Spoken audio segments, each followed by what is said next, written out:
Welcome back. Today I have a new artist here that we're going to be doing a little conversation and interview with. Hey man, how you doing? I'm doing great. I'm excited. I got coffee. I'm feeling energized. It's great. Awesome, awesome. Feeling the vibes, feeling the energy. All right. So before we really get started, want you to kind of introduce yourself to anyone who might be watching this and they don't know who you are yet. Okay. So what's your name? Where are you from? And how would you briefly describe your own music, or what genre are you creating music in? Okay. So we'll start with my name. My name is Dayton King. Pretty iconic name. And I'm from Langley, which is shout out to Langley. Shout out to my Langley homies. But it's just like a town outside of in Canada. Okay, Vancouver, and cool. and my music. Now we get to the question. I guess I would describe it as experimental pop. I guess is Interesting. usually how I tend to describe it. It kind of just changes all the time. It's more the best way to describe my music is it's whatever I feel like doing at the time. Because I'm always I respect that. making different things all the time. That's Are awesome. they good? No, but they're different. Sometimes they're pretty good. I've been listening to your music to prepare for this, kind of going through your discography up to this point. And you actually have a pretty. When did you start making music? Like, March of 2020, which is when I released my very first EP. It was like the only songs I ever made. Was the very first stuff I made. Was I released. So that's the cool thing about me is that you can go in my discography and every single song there is probably the only songs I've ever made. I kind of just always release. When it comes to my albums, some stuff will be cut out from them. But like when I make something, I usually just release it instead of like being like, oh, this isn't. At least that's what I was used to do. Now I censor myself a little more and hold off on stuff, but I used to just release everything. So the first like year of me making music, every song I made is released. So you can see my progression. you've only been making music for 2 years then, or Yes. give or take a couple months, but around 2 years. And in that time, you've already released an EP and three albums, Three albums. yeah, 3 albums, and then a bunch of like other sporadic other content, like some other singles, or just like you had one like epic, almost experimental and super dark song that had a video with it. Yeah, you've released a lot of stuff in a very short amount of time. Do you think that you'll continue to have that like wide of an output, or you're not sure? Definitely not. Definitely not. Okay. Okay. As I become more financially unstable and as I make literally near zero money from music, it diminishes how much I can actually do. If I could, if I had, because so the main reason why I released so much music is because I wasn't like working for the past like 2 years because like COVID hit, and then I was like the dark song that you talked about, like A Night in the Hospital, like that song was all about this one time where I had like this complete like mental breakdown and went to like the hospital, and then I was diagnosed with like borderline personality disorder and stuff like that. So then I took a little bit of time to try and like figure out like how I could be happy, I guess. And then I just kind of was writing music about that. And so I had a lot of free time and I was just always writing music and releasing it. And so I guess now it's like I'm going to try to keep up with that.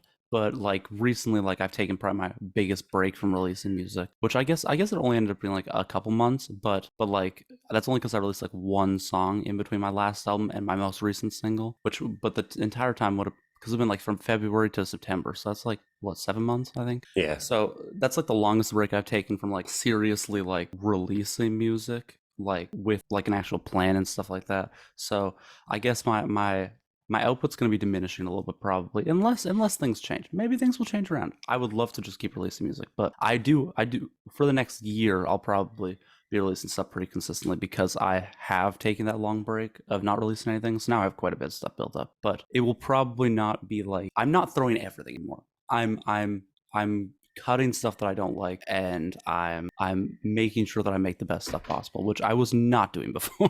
That's Before I was just being like, I need to release everything because I would just want people to hear what I'm doing. interesting. That's pretty cool. That's a pretty interesting sign of growth. Yeah, it was my main thing that I wanted to try to do for my next album was not release everything because it's kind of what I'd always been doing. Like for example, my second album, which I'm not as fond of as some other work, mainly because it's my longest album, and I probably could have cut like 50% of it to make it much more streamlined. At least that's how I feel about it. But I'm very critical of myself, so I'm trying to get better at that. I'm very bad when it comes to talking about stuff I have done before. Like if I talk about my new song, I'll be very positive. I'll be like, this is great. A year from now, I'll probably talk about the same song and be like, this is the worst thing that's ever been made. That's just kind of how I am. Um, while going through your discography, I actually noticed that there were a lot of pretty consistent themes and concepts, which I'm gonna try to get back to. But first, you mentioned kind of you mentioned some of the weird pitfalls of making music, and that it's very, very difficult to kind of grow an audience or have people listening to it, or make it to a point where you can support yourself even supplementally with it. Mhm. What are your goals with your music when it comes to like success? Like you're making experimental music, but you're also making it within like pop structures. So Mhm. ideally, if people, if more and more people discovered it, they would be able to get into it, assuming that they're like I feel like you need to be in the right headspace to get into your music, but then if you are, you can get like really, really into it. It's Yeah, cool. you just need to be really depressed. That's the main key factor to get into my music.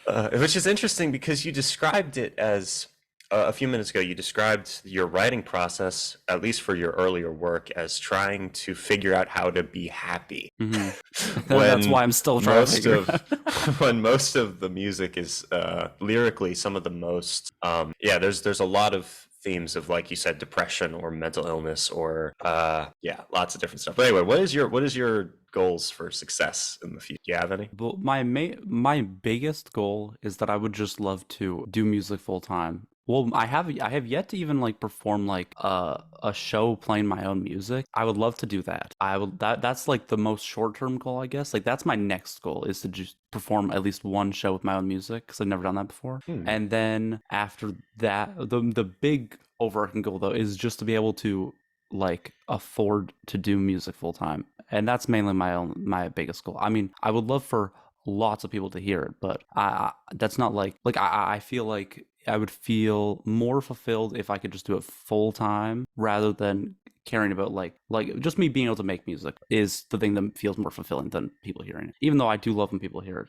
I have tried to, for my own mental health, limit the amount I care about people hearing it because it's not as bad now because I don't get as much like negative criticism anymore because my music is better now.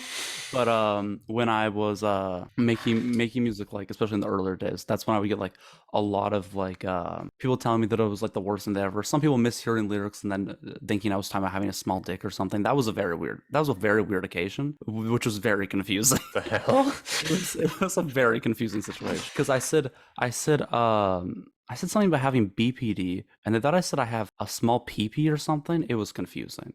It was What it the was very hell? confusing. Anyways, though, I had a bad time dealing with like those like criticisms, and so I've tried to like I don't post as much on social media as I used to. I try not to engage with social media as much. I go on it all the time. I'm on it all the time, but Yeah. I try not to like actually like engage with it because I just would end up getting like too engaged into it, I guess. And I would rely so much with like my actual feelings on what was actually happening and stuff like that. So I try to become much more like a self-fulfilled person, which is why now my biggest thing is that I would just love to be able to make music. I Yeah. like that. So you make music for yourself. That's really good. I think and I kind of, I was going to ask, although I kind of felt like I already knew the answer, if you write songs from the perspective of other people, or if they're mainly from your own personal experience, which is what it overwhelmingly sounds like. Most of your Hmm. tracks are from your own personal experience. And I was shocked at how like blunt and I guess vulnerable a lot of the lyrics were in a lot of your songs. Actually, one question is, do you have like lyric sheets for your music for yourself? No, No, I you just don't. write it on my phone.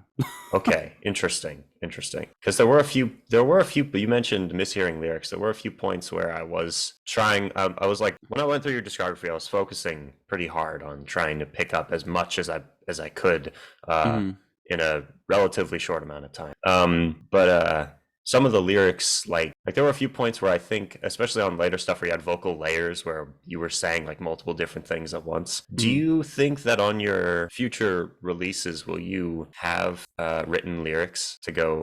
Yeah, I'm going to from now on have like I mean I for my last album I tried to do that, but I only did it like through like my distributor. So like if you were on like Apple Music or if you were on like Spotify now, like you would be able to see the lyrics where I listen to Okay. it. But I want for my next album to have like an actual like, lyric thing just for anyone to be able to look at the lyrics, I guess. Even though and it is funny though talking about like mishearing lyrics and stuff like that because I guess in like I over time I gradually got better at like the main thing was that I sucked at mixing and I also sucked at doing like vocal layers. I sucked so bad at it. There were like lots of time I would end up having like things like kind of not lined up perfectly and then it would kind of all sound like there was so much happening at once. Sometimes it would be intentional, most of the time it was not. And Oh, interesting. because I was just like I think I had like a computer that was not running very well either. So it was hard for like when I was recording, it would never really line up properly just from my computer recording it. Because it would like take so long to buffer. So I have to manually try and line it up, and it would never work out properly. Now I can do it very easily. Now I've gotten much better at doing it because I've made myself actually do it properly. And now I don't let myself get away with that. So before I'd be like, it's okay. People get it. People get it. It's okay. I can leave it like this. It's okay. Now I don't let myself get away from that because every time I look back on one of those songs where like the vocals were like slightly like not like the harmonies and stuff were not together properly and stuff like that, it would bother me so much. So now I make myself do it for myself. I'm like, I cannot let myself listen to this anymore if it's not properly done. And Hmm. but my next album though that I'm working on is hard to hear what I'm saying in a different way because there's So- so much more distortion in what I'm doing now. So it's all intentional. And like for example, my most recent song that I released, it is not that easy to necessarily hear the words I'm saying, but I say the exact same words for like 50% of the song. So it's not necessarily like I'm saying a lot of lyrically like intense stuff over that time. The main goal is like you'll pick up on one of the ways I say these words.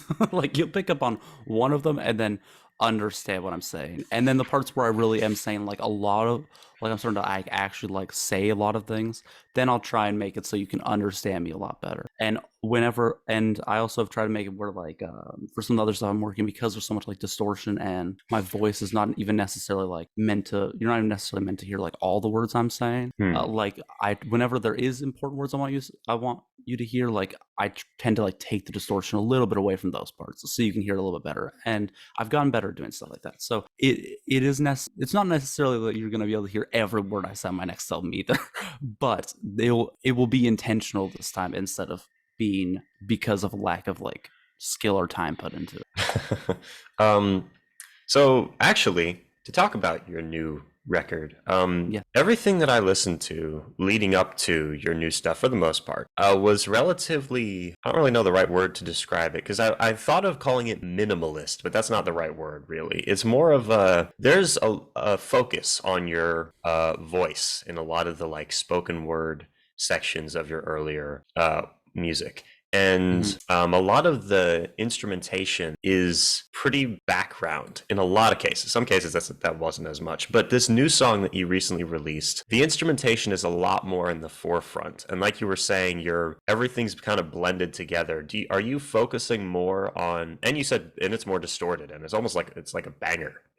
So is the focus now more on making musically like complex or intense songs, or is the focus still on vocals? It's just going to be more distorted from now on. Definitely. I definitely wanted to go on a more like maximalist kind of approach to my Okay. next album. That was kind of the main plan the whole time because my last album was mainly supposed to be more or less like it was supposed to be me kind of doing like a soft pop album kind of Hmm. because I wanted to have like a cohesive sound for that last album because the album before it was kind of like more of a mixed bag of me experimenting. And so I was like, okay, I'm gonna do like the soft pop album because the songs that I like the most from before were all kind of like soft pop songs, and I felt like that was what I was doing best at. And so I started doing that. And then there's hints of like kind of like parts where it switches up and it gets really distorted in that album and stuff like that. And then I really loved that part. So I was like, okay, I just want to go full on with this direction for an entire album and just see where it goes. And I wanted to also just like stretch because I felt like I had gotten a little complacent in like me trying to learn more things like music production wise. So I Hmm. felt like I was kind of in like my own routine of like how I would make music, and I wasn't really like mixing it up enough. So I was like, okay, I'm just gonna try and make myself do something completely different. So like I've focused a lot. I've learned a lot more about trying to learn interesting ways to use vocal samples. I guess like if I take a vocal sample and like turn it into instruments and it adds like a weird texture and like stuff like that, I've really become a fan of. So I have tried to learn more unique like creative production tricks that I did not know before. So your new song is called "Take Me Away." That's the newest single Yes. that you have out, and it's a lot more experimental sounding than some of your other stuff. While it still retains kind of a mostly pop structure, there was like a breakdown in the middle of Mhm. the song where you It has could, like a weird chorus, kind of, that yeah, is really long, and then has like one middle part that's a verse, and then another really long chorus. yeah. So the 'Cause structure is like it is interesting. an interesting structure, yeah. Which I actually didn't notice the first time I listened to it, but that was back when it first. When did it come out? When did it release? September 2nd, I think. So Okay, last yeah, week, yeah. yeah. All right, I listened to it. Feels like it's been forever since it came out, but it's only like Yeah. a week. Wow. Huh. Yeah, I remember listening to it when it came out. And I liked it, but yeah, I did not notice until the second time listening that structural anomaly almost is pretty cool. But anyway, so on your next record, do you like this new sound? Do you consider this to be like a big genre change for you, or are you? I think you are. You actually already kind of answered this question by saying you're making whatever you want whenever you Mhm. want to make it, and you'll probably go through multiple different eras or concepts or different sounds that you want to focus on or hone in on, right? Yeah. Yeah. Yeah, like I wouldn't be surprised if after this like weird like experimental distorted like album that I just like switch it up and go like an acoustic piano album. Like I wouldn't be surprised if I did that. Like Hmm. that just kind of is what I do, I guess. I just will want to do something, I just try to do it. And then maybe it works out. That's Hmm. usually how I try to go about it. I have a question that's Yes. a little bit off topic. I don't even know if Okay. you'll want to answer it or not. But what was Drowning? I looked for it on your YouTube channel. And I couldn't find it. Are you? Drowning? It's a short film that you made. Oh, yes. Is that still on my YouTube channel? It is not. How'd you hear about it? I was looking at your Instagram page and I found another Instagram page where you had posted about it, and it described it as a 30-minute long short film that you had made. And when did you make that? And do you have any background in film or film creation or? Okay, we're getting to the interesting stuff now. Okay, I'll explain this. So basically, well, in high school, I was very into filmmaking, and that was like that was what music is for me right now. That was what filmmaking was for me then. So like right now, whenever I like feel some sort of emotion, I write a song about it or something. And when I was in high school, whenever I felt some emotion, I write like a script for it for like a short film. Hmm.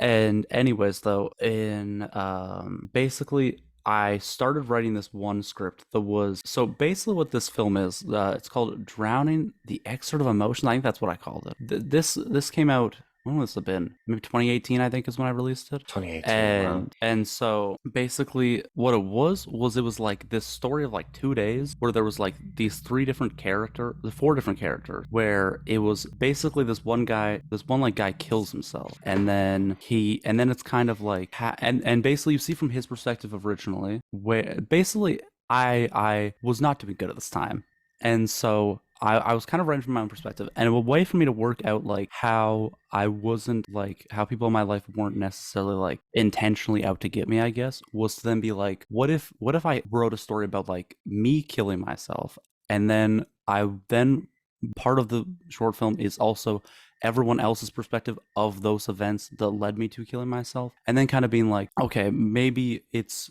not entirely like me, like maybe they're not just trying to like make me kill myself. Like maybe there was other things that were happening. Maybe there's other things in their life. And then it was kind of just like, I guess, a deconstruction of this like four people, which one was based off me. And then the other three was kind of more fictional ones. Except for one was based off my dad, who was actually played by my dad in the film. It was, but except for it was if my dad was an alcoholic, I guess. It was confusing. It became very fictional over time, but the main idea originally was me wanting to somehow rationalize how like people could make me feel so terrible about myself, but also like I never wanted to blame people for like making me feel bad. So it was like this weird problem in my head where I was like, so I put all the blame on myself. So it was a way for me to kind of still like the bad things that other people did, and there's bad things that I did, and there's reasons why people do bad things, and it's not necessarily like always their fault that they do bad things and stuff like that. That was kind of what it was about. So this was like one of my first like big like this is one of my first like projects that I like when I came to like my film. This is the first and probably only film that I ever made that was really like about like that was like a form of self-expression. The other stuff was more like I was working with groups and stuff, but that one was like mainly written by me. Was actually all entirely written by me, and like I directed it, I edited it, I filmed with other people in my class and stuff like that, but it was like the main idea was just coming straight from me. And I did win an award from my school for that, so that's pretty Oh, that's amazing. cool. Ooh. Hell yeah. What type of award was it? It was just like they just had like a video for like our video production like class and stuff. We'd have like a mini Oscars at the end, and I just won like it was whatever. I think it was our final film of the year, so it was what I won best like final film or something like that.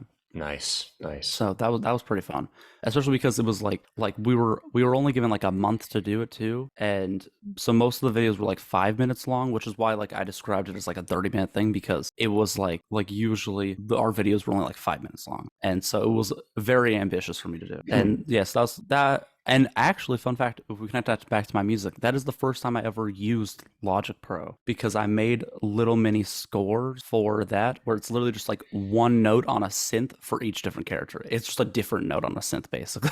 It's like the most simple score ever, but it was kind of cool. And it was my first time ever using it. So you said exciting. the synth was connected to the characters. That's kind of cool. Yeah, there was like there was like a singular score for each character I that like would that. play during their part. So you would have, so to you, the film was very personal, and it Yeah. kind of, if I understood correctly, it kind of explored almost intentions and perspectives behind people and why they do what they do. And it was much like your music is now a way for you to kind of explore almost your own psyche. Is that right? Mhm. Yeah. Interesting. Interesting. Yeah, so I've kind of just always been doing that stuff, even when I was in different like ventures, I guess. Like the only reason I stopped doing film and started focusing on music was because of COVID, which is why I started in like March of 2020, because I had a bunch of films that I had written. I mean, I still have them that I wanted to really film, but it just like COVID just happened, so it was very Yeah. hard to film things with other people, and so Mm. I ended up just making music instead because I could do it from my house. Yeah, that's something I've found with filming is it gets expensive really quickly, and it's just It does. music is a lot. You have more control over music. Yeah. You're able to do it in a very, especially now, when you have Mhm. Logic Pro, or I think I use FL Studio, and if you have like a guitar or a MIDI keyboard, you can make so many Yeah. different things with a relatively simple setup. Where with Yeah, film, yeah, film you like need a budget you to need a like lot. you see the budget in film a lot more than you see it in music. Yeah. But anyway, to bring it back to themes, Hmm. those themes that, if I'm not mistaken, started with you making films, have continued and kind of carried a legacy through all of your music up Hmm. until this point. There's been, as I was listening to your stuff, I noticed prevalent themes of mental illness and depression and kind of surviving different forms of abuse almost. I also noticed a lot of references to like sexuality, and That's gonna keep coming, I can is promise that you. gonna, yeah, yeah, is that That going continue. to, do you consider those like themes to be kind of what makes your music unique? Because you have a very blunt and unflinching way of kind of deconstructing it. And also a few times in the music, you almost address the listener in in a very Yeah, and meta sometimes I'll way. address my own like hypocrisy in the same song, I guess Yeah, too. Like yeah. I it's very interesting.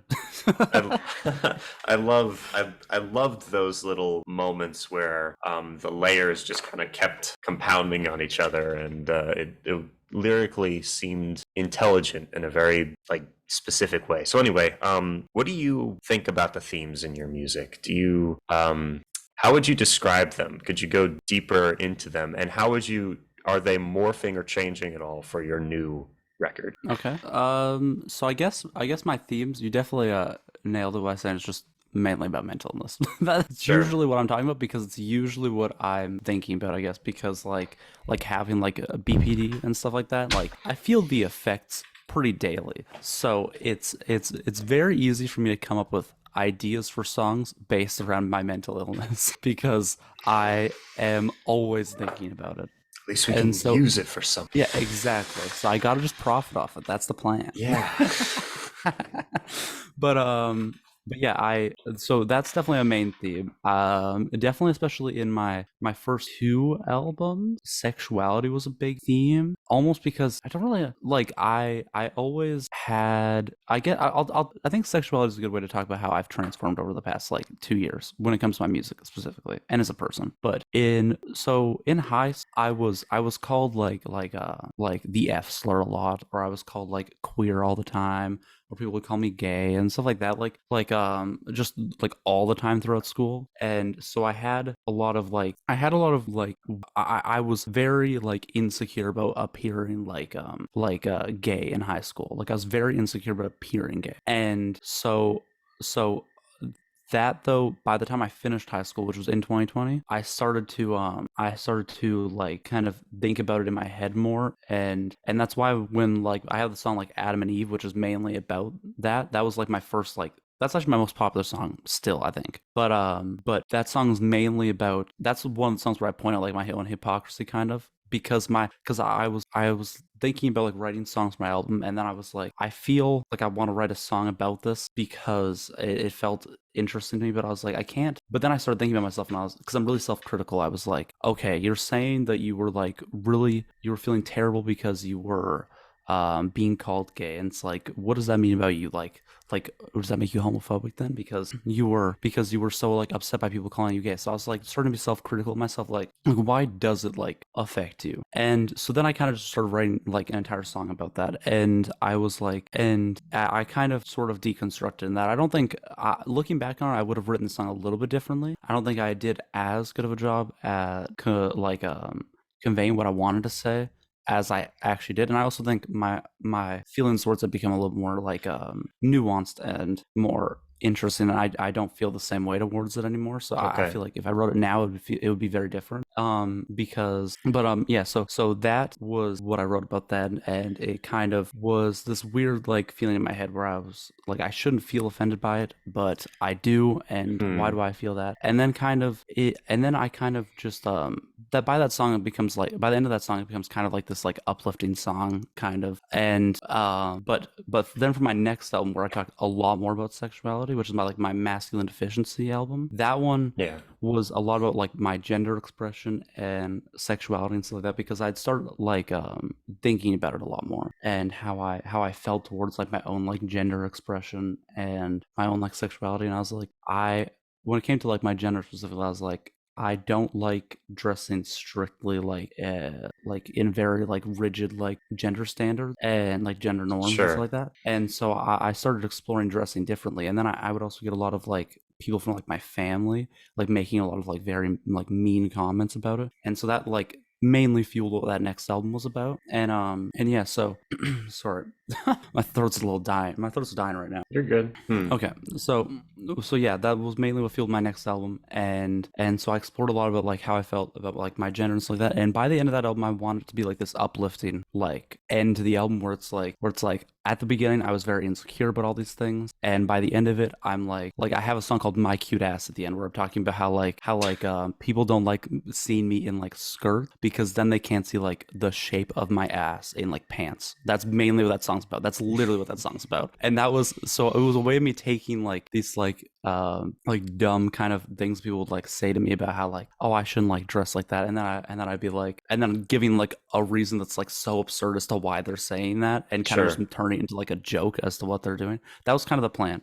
The And ultimate it middle kind finger. yeah, I kind of did like feel better after that, but it definitely wasn't, I didn't feel totally free, especially when it came to like my sexuality and stuff like that. I was still very like I need to appear 100% straight, and I can't let anyone know any otherwise. Even though it was a completely like subconscious thing. I think it was just because I was still a very insecure person and felt like I still, even though I was trying to deconstruct like these like typical like gender norms and stuff like that, I was still like in my head subconsciously wanted to follow them, I guess, because it's what I had always felt like I had to do and stuff like that. So I think subconsciously I wanted to still follow them. But by my next album, I took a little bit of a detour and didn't really talk too much about like that stuff in that album. I didn't really talk much about like gender norms or sexuality. That one's more about like just me as a kid and stuff to do with like my mom like moving away from me when I was a child and stuff like that. Like the song Saying Goodbye Again is specifically about when I would go to visit her, and then I would leave the airport when like my mom and my sister were there, and that's like what I'm describing like in the chorus there,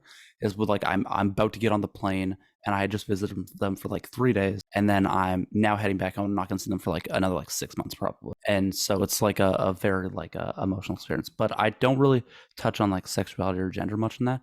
My next album is I feel like there's more of a progression within myself than in the actual songs. So my next album deals a lot with sex. Sex is one of the main themes. Okay. There's songs called Dominatrix, there's songs called Fuck the Pain Away, there's songs called Step on Me, like it's like all like kinky ass shit. Like we're talking about some crazy shit. We're going in But a Nine it's Inch Nails direction now. yes, the kind of yeah, a little bit, yeah. Nine Inch Nails was a weird inspiration, I guess, because Nine Inch Nails was more of like an inspiration, like a little bit into me making the album. So they Really? inspired some because I hadn't really listened to a lot of Nine Inch Nails, and then all of a sudden I was kind of just like, you know what? What I'm making right now kind of sounds like what I've heard people describe Nine Inch Nails. So then I listened to them a little bit, and I was kind of like, and some of the ways that just it's Trent Reznor is the main singer, right? Trent Reznor's Yeah. the band is a backing band. He kind of made all the Okay, yeah. music himself. Yeah, Okay. and he's a producer. He's really, I really like Trent Reznor. He's Yeah, an because inspiration. I've been trying to learn a lot more about them because I didn't really know much about them because like my family's not like big fans or anyone. I don't know anyone who likes Nine Inch Nails, so I haven't really like had anyone talk to me about them. But when I did listen to I listened to the Downward Spiral because that one was the one that Yeah, sounded a lot like what I was probably something that I would like. And I think I had one person compare me to Nine Inch Nails, at least in what I was writing songs about.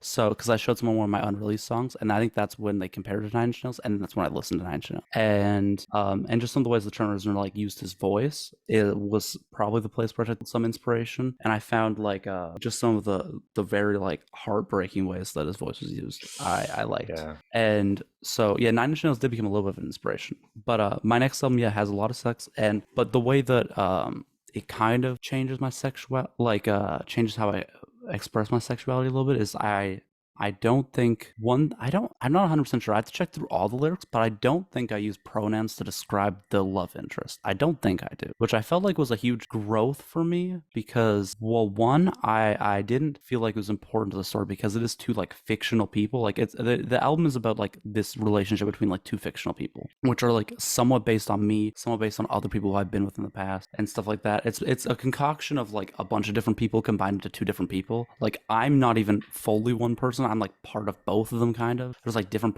It's just two. It's just like there's a lot of like influence on these two fictional people. That's But pretty cool. I thought it wasn't necessarily important to use like gender pronouns, and I also have now gotten to the point where like I don't feel the need to fully like say what my sexuality is all the time. I guess like I'm fine with leaving it ambiguous. I'm fine Sure. with people not like always like I don't need people to 100% know if I'm straight or 100% know if I'm gay or 100% know if I'm bisexual or something like that. I don't need like that kind of I'm not insecure about it anymore. I'm not insecure about people like having their own assumptions about like what I could be or something like that. Like I'm not like scared of the idea of people not fully knowing what I like or anything like that. So I feel like that has been a very big growth since my very start of music. Interesting. Huh. Okay.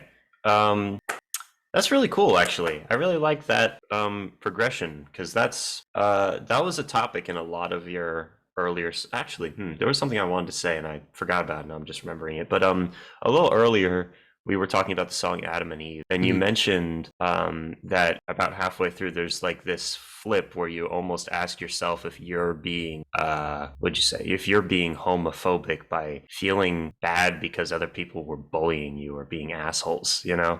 Um, Yeah, and I wouldn't, yeah, they're in that scenario, they're the ones being bigots, you know, right? yeah, Yeah. So, yeah. so if you Like if you had redone that song, would you have? If you were to redo the song now, would you still feel that insecurity about whether or not you were also partially to blame, or would you now, no longer care? Because that kind of fucks me up. That you felt like you were somehow at fault in that situation. Because that's yeah. I wow. think if I were to do it now, especially because I'm more detached from like the actual situations, like I don't think anyone has called me like a homophobic slur since I was in high school. So Okay. it's been like a few years since I've like actually like had to like felt like that was like an actual like thing that was consistently happening in my life. And so I guess if I were to write now, I think what I would do is I would still stick with talking about me thinking I like still keep the same idea of like, oh, am I homophobic for feeling bad about this? But then turning it on its head and kind of being like, like, no, I'm not. Like making that like a statement by the end is like, no, I'm not. These are people are just bigots and they're being bigots and it's not my fault and I Yeah. can and it does not like it just doesn't really like affect how much of like a like an ally or whatever you want to call it I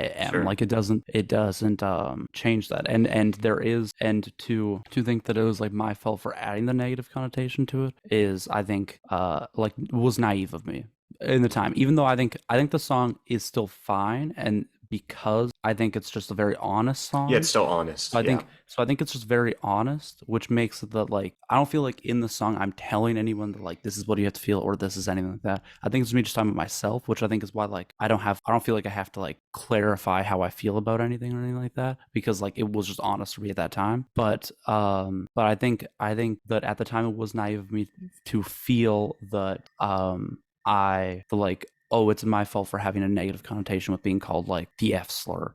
No, it was not my fault. Yeah. Like Yeah. there is a clear like societal like just negative connotation with that word that like is because of situations like that where it's used in a hateful and derogatory manner. Like Yeah, that's the situation the where that would, yeah, yeah. So exactly. All that's right. where I think I would take the song now, I guess. It's Hmm. talked about more how it is not like I'm not adding the negative connotation to the word and you don't have to and there's not necessarily like you can choose whether or not there's a negative connotation to a word, at least as an individual person. Like you can't like be like oh someone called me like the F slur, but it doesn't matter because I don't have a negative connotation to the word. It's like you can't really do that as an individual person, I guess. Their intent with the word is still there, Yeah, and like you their should, intent is still there, yeah, and the societal like context that like they're using it in is still there. yeah. If I'm understanding correctly, they still had malicious, Yeah. yeah, yeah. Anyway, all right. Another thing actually that I wanted to ask, since you brought up Nine Inch Nails, there's another group which I don't know if you've heard of them or not. They're called Shoo Shoo. Have you ever heard of that band before or I no? do not think I've heard of It's Shushu. it's spelled Xiu. And your Okay. music, if you ever want a recommendation from me, they have one Hmm. album called A Promise, which is about the lead singer's Where'd I go? Oops, sorry. you're good. You're good. The lead singer's father killed himself, and he wrote this album in like 2 months, kind of to cope with what happened and kind of work through it. And the album is kind of experimental pop music, kind of. And when I was listening to your discography multiple times, I thought of them. I was going to ask if they had any influence on you, but yeah, I find experimental music very, very interesting because of how it can use. It kind of just pushes the boundaries of what even what the concepts of music are, you know, Mhm. what the structure is. There can be no structure and it can still be music. It's very cool. It What would is, you yeah. say your biggest influences are Okay. currently?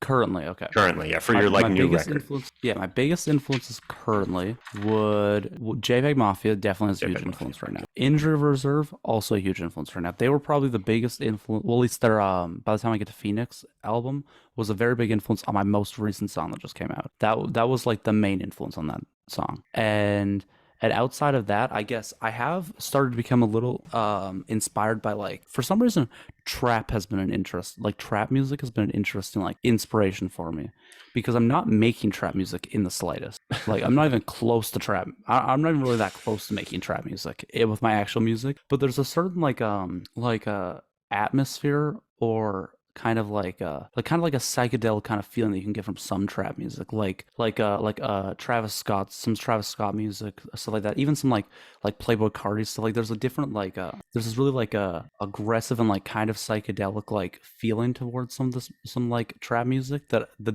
I kind of really liked. So trying to capture that similar kind of like atmosphere is something that that's kind of inspired me to try and capture something a little bit like that. And so Interesting. that's been a surprising influence to me. Yeah. And Huh. black dresses has been a little bit of an influence too. Not a huge influence, but they've definitely been up there. Some stuff off of like Yeezus by Kanye West. Yeah. Some stuff off that has been a bit of an inspiration, which I feel like, especially when you get to other songs in my album once it comes out, like, which who knows when that will be. It's I not was even gonna done. ask. I was gonna ask. Yeah, Okay. Okay. yeah, but Yeezus definitely has been quite a bit of an influence on that. And I honestly, in my head, was kind of thinking like this kind of feels like my Yeezus. That's what this album's starting to feel. It feels like my Yeezus, where it's just like me, like because for Yeezus, for like Kanye West, felt like he was very much like experimental in a lot of sense, and there's a lot of distortion in that album too. So it Yeah. feels like kind of like I feel a little bit of a similar vibe between the two. And other influences right now, trying to think. Let me think. 1 second. I have influences written down, so I'm gonna find Oh, that, okay.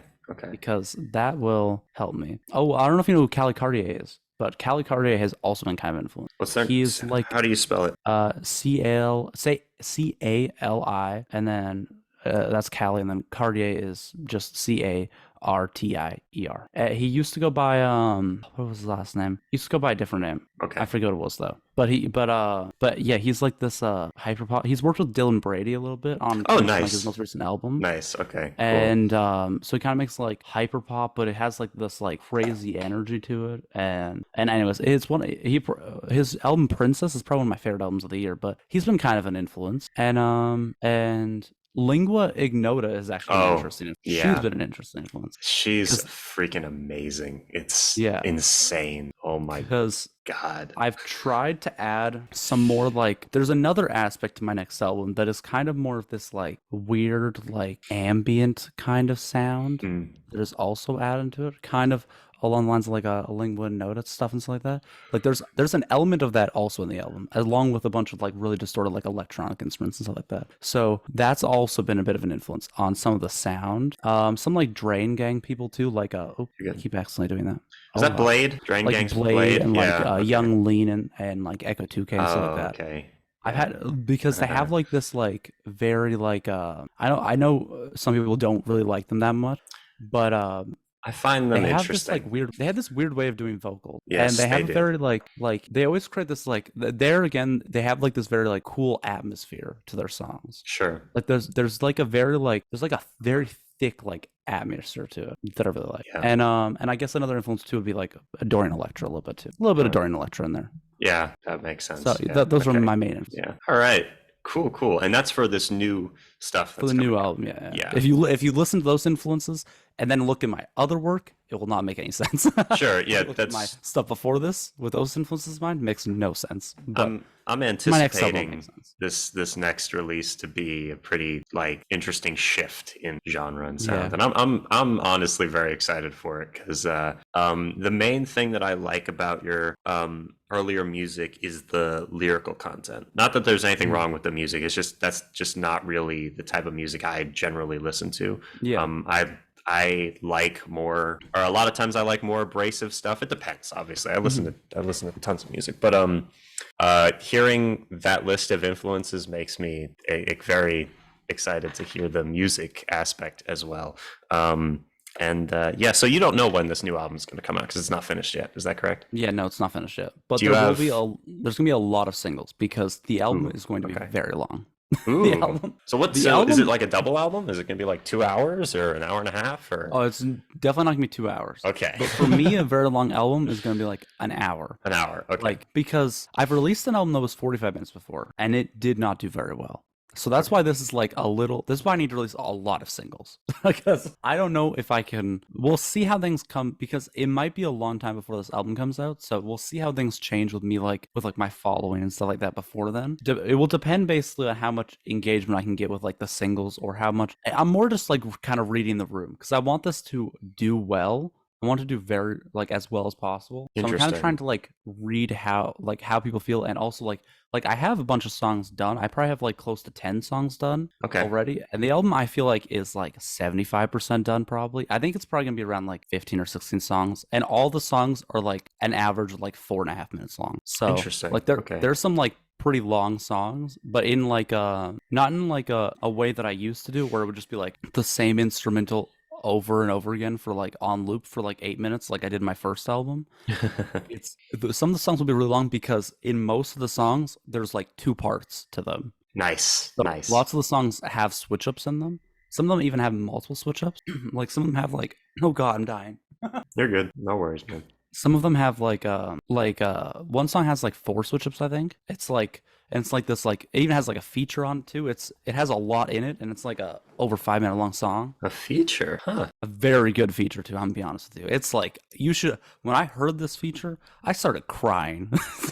I started crying because I was like, damn, they managed to outshine me on my own album. I was like, Who? Wait. get, Do you am I able to ask who it is? sure. Who is it? Their name is Jermaine Muhammad. That is their artist name. Muhammad. Interesting. Yes. I'll need to check. I'll need to check them out. So they have a lot of the same kind of influences that I have for this album. Like they're the huge fans like JPEG Mafia and like Injured Reserve and stuff like that. So they felt like they were the first person I asked to feature on this. There's probably going to be a few more features. I currently have at least one other person who is going to be doing it, and they're even more popular than me. So let's go. Let's go. Let's get those numbers up. That's what features are for. Am I right? Yes.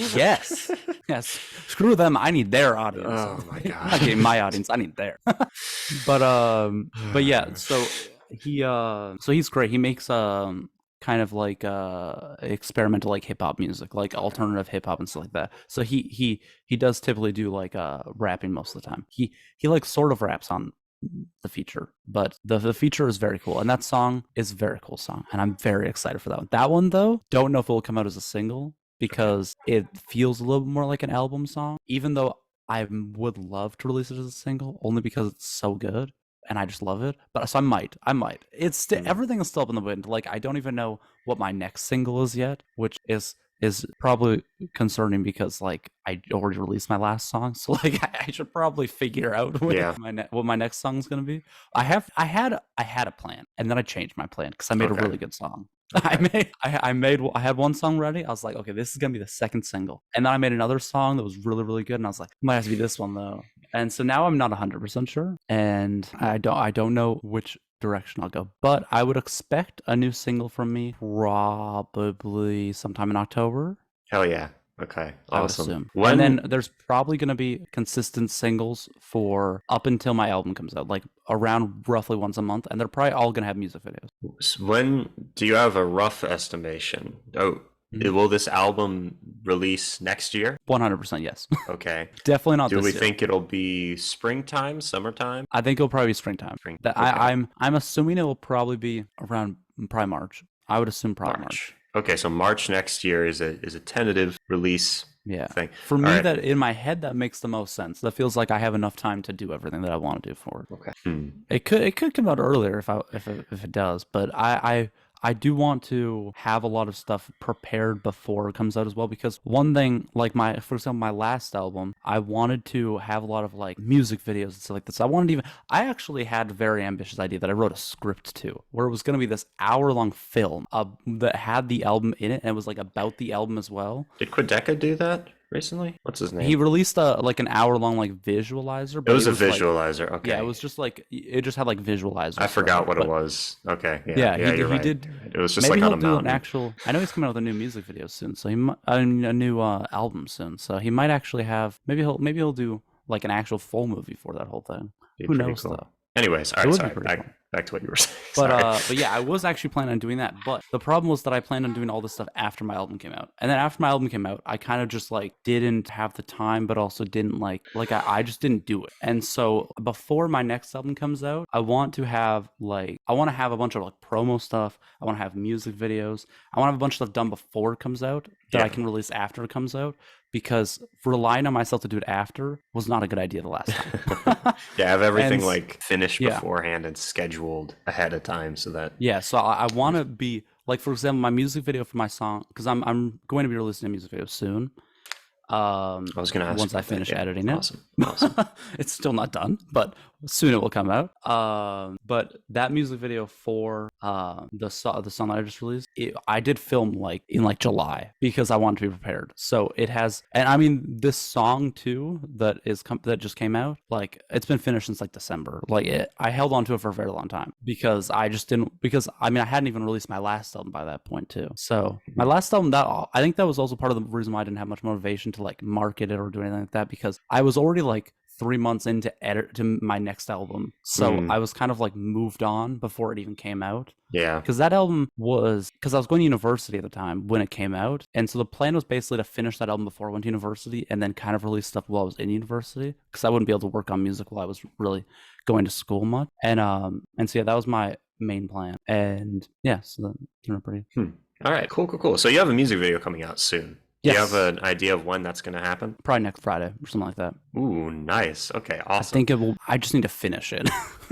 I'm aiming for next Friday. That was always the plan. So if anyone's watching this and you're still here, thanks so much for, sticking around Shout up out to until you. this Shout point. out to you. And there will be links in the description to a bunch of places where you can find Dayton King, including like, I'm not sure when this is going to go up. And if your music video is coming out that soon, the link to the music video will be in the description. Whether this comes out before that it comes out, as soon as it does, it'll be updated to have those links. But we'll also put, Spotify. Where else? What else would you like to? You've got Instagram, right? Yeah, we'll throw everything down there. Everything down there. Do you have a we'll link throw tree? everything. I do, yes. All right, We're so gonna throw that there down will there. be a link to the link tree where you can the link tree find will have everything. Yeah. All right. And okay, so we've gotten an idea of who you are now as a person and like where you're at creatively, where you're hoping to take your career in the future. We've kind of gone through a lot of pretty much everything I was planning on talking about for your previous work. Do you still feel any sense of connection to the EP that you released? The very first thing that you ever came out with, Damon, or however you pronounce it. That one's interesting. That one also is not, because like most of my music has been written from my perspective. That one isn't. Is not. Okay, And I was gonna ask that whole thing like sorry to talk over you, but that whole thing like recontextualized itself in my head when you were like when like this alarm clock goes off and you're like time to go to school. That entire time up to that point, it feels like almost like a minimalist horrorcore thing where it's talking about like an actual demon. Then after that point, it feels like the bad guy was a kid or a person, like a teenager or something. Then do they go and shoot up a place?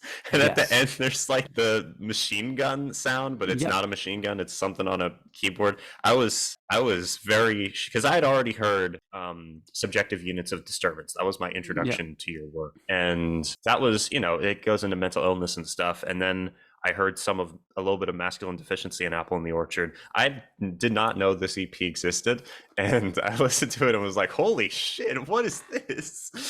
I kind of decided to start with a bang. I was like, for some reason, that was the first thing I wanted to make musically Bang. because, well, at the time, I think the reason why it was so fictional is because at the time I was writing a lot of films, and so it was around the same time. So when I was writing films, it would tend to be a lot more like fictional because it's hard to like fully do like just the thing specifically about yourself in like film because like there's like with music it's very easy because it's just me doing it Yeah. and like it makes sense when you listen to a song and the artist is like talking about themselves, I guess. But when you watch a film, it's weird for like it to be like a self-reflective piece, I guess. So I guess that kind of led me to just making like this more like fictional thing where it was so basically I'll tell you what the story is. You were very close with like what your like interpretation of it was. But what the actual what like the story was that basically this like kid has dreams of wanting to of like being this like alien that comes to Earth who is like feared by lots of people. Lots of people love them,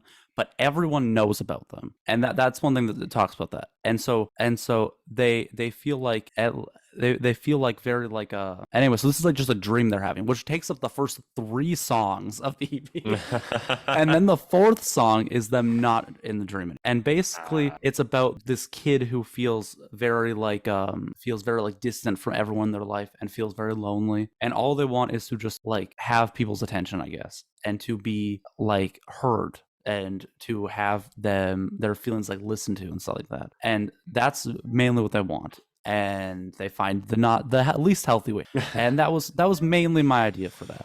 It's an interesting EP. I don't know how I feel about it anymore. It's very hard because lots of my other stuff I feel like I judge based on like how like technically good it is and stuff like that. But I don't even know how I necessarily feel thinking about that EP anymore. I don't know if it's like in my head I can't think of like is it like a bad thing? Like should I have made it? Or should like it just feels in my head it's very like confusing for me. Like I don't even know if like I think it should have been made.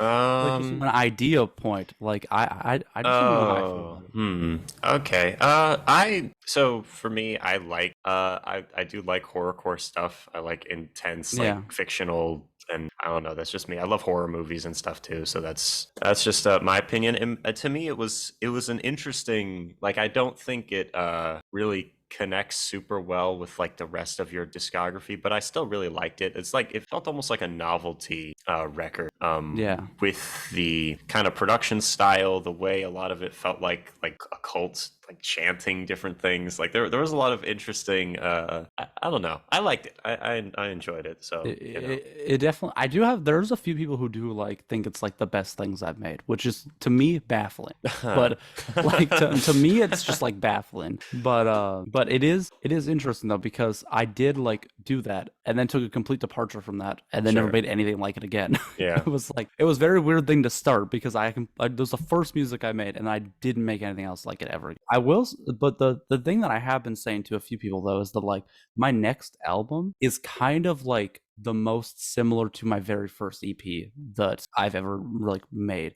Not necessarily. I mean, it is a fictional story as well. It's not necessarily like the same kind of story. I mean, it is people kind of doing fucked up shit still, but it's not like the same kind of fucked Yeah. up shit. Yeah. It's Yeah. like mine's more in like people being in an abusive relationship, kind of. Okay. And not necessarily like abusive like domestic abuse, like actually like abusive. I mean more like the very like emotionally abusive like album, I guess. Like Okay. it's about like this very emotionally abusive relationship between two people who are both like who are both very bad places where they're both very suicidal. And it's almost like the main kind of it talks about like addiction a lot in the album because it's kind of like the way I describe the relationship the best is if it's like two like a drug addict who are friends and one of them wants to not be a drug addict anymore and they're trying to like go through rehab and stuff like that. And how does that affect like the relationship between the two people who are both like you can't really still stay connected even though you're like you love the other person. It's very hard to stay connected with them while trying to like